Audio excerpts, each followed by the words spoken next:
તો અમદાવાદના એક યુવકના ગુમ થવાની ઘટના સામે આવી છે। એક યુવક યુરોપના જોર્જિયા દેશમાં ગુમ થયો હતો। શંકાસ્પદ સંજોગોમાં ગુમ થતા પરિવારમાં ભારે ચિંતાનો માહોલ જોવા મળી રહ્યો છે। યુવકને તેના રૂમ પાર્ટનર સાથે તકરાર થઈ હતી। માનસિક ત્રાસ આપતા હોવાનો પરિવાર દ્વારા આરોપ લગાવવામાં આવ્યો છે। રૂપિયાની માંગણી કરવામાં આવી હોવાનો પણ પરિવારનો આરોપ છે। પરત આવવા માટે પણ યુવાને ટિકિટ બુક કરાવી હતી। જોર્જિયા અભ્યાસ અર્થે ગયેલા ધ્વનિકનો ફોન સ્વિચ ઓફ થયો અચાનક। ત્યારે અમદાવાદ પશ્ચિમના સાંસદ દિનેશ મકવાણા પાસે પરિવારને મદદની માંગ કરી છે। સાંસદે તત્કાલિક વિદેશ મંત્રીને પત્ર લખી અને દીકરાની ભાળ મેળવવા માટેની કાર્યવાહી શરૂ કરી છે।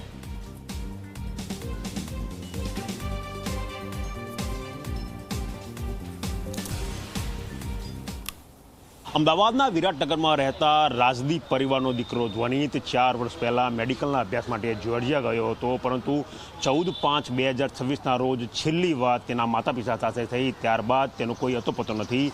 દીકરો ક્યાં છે તેની ભાળ મેળવવા માટે માતા પિતા પ્રયત્નો કરી રહ્યા છે। તેમને અમદાવાદ પશ્ચિમના સાંસદ દિનેશભાઈ મકવાણાને રજૂઆત કરીને ત્યાંથી ભારતના વિદેશ મંત્રીને પણ પત્ર લખાયો કે દીકરાની ભાળ મળે।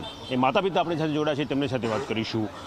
ધર્મિષ્ઠાબેન, તમારો દીકરો 4 વર્ષ પહેલાં જોર્જિયા ગયો, શું સ્થિતિ છે આજે? છેલ્લે 14/5 મારી એની સાથે વાત થઈ છે, એ બાદ એનો કોઈ જ કોન્ટેક્ટ નથી। મારો બાબુ MBBS ડૉક્ટર માટે અભ્યાસ કરવા જોર્જિયા ગયેલો છે।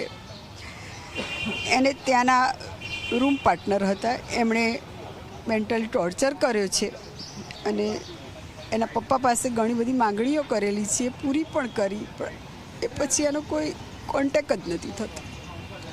શું વાતચીત થઈ? જ્યારે છેલ્લે 14/5 વાત થઈ તો કયા શબ્દો હતા, શું કહેવા માગતો હતો? હા, એટલે એણે મારી સાથે રાત્રે 13 તારીખે વાત થઈ કે મમ્મા, મેં બધો સામાન છે એ નવા મકાને શિફ્ટ કરી દીધો છે અને તમે ચિંતા ના કરતા।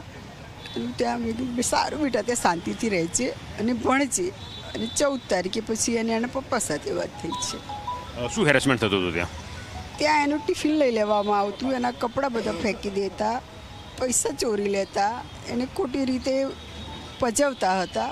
એટલા માટે એણે મને કીધું કે અહીંયા નથી રહેવું મારે, એટલે અમે એને કીધું બીજું મકાન રાખી લે। એટલે બીજે એણે બીજું મકાન શોધ્યું, એટલે ત્યાંના લોકોએ એને હેરાન કરવા લાગી।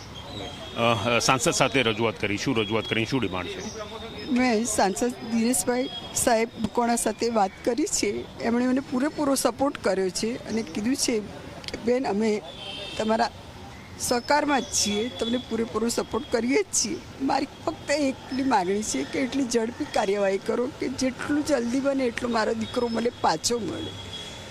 બસ મારી સરકારની નમ્ર અરજ છે, ગુજરાત સરકારની નમ્ર અરજ છે। મારો મોટો બાબુ છે, 9 દિવસથી ત્યાં બેઠો છે, ત્યાંના લોકો કોઈ માહિતી નથી આપતા મારા બાળક માટેની, એક શબ્દ બોલતા નથી। ફક્ત મારા બાળકની માહિતી જોઈએ છે।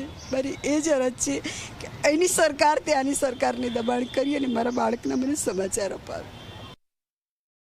5-5:30 સાંભળ્યા પછી તાત્કાલિક વિદેશ મંત્રાલયમાં મેલ કર્યો છે। ત્યાંના અધિકારીઓ સાથે મેં ફોન ઉપર પણ વાત કરી છે।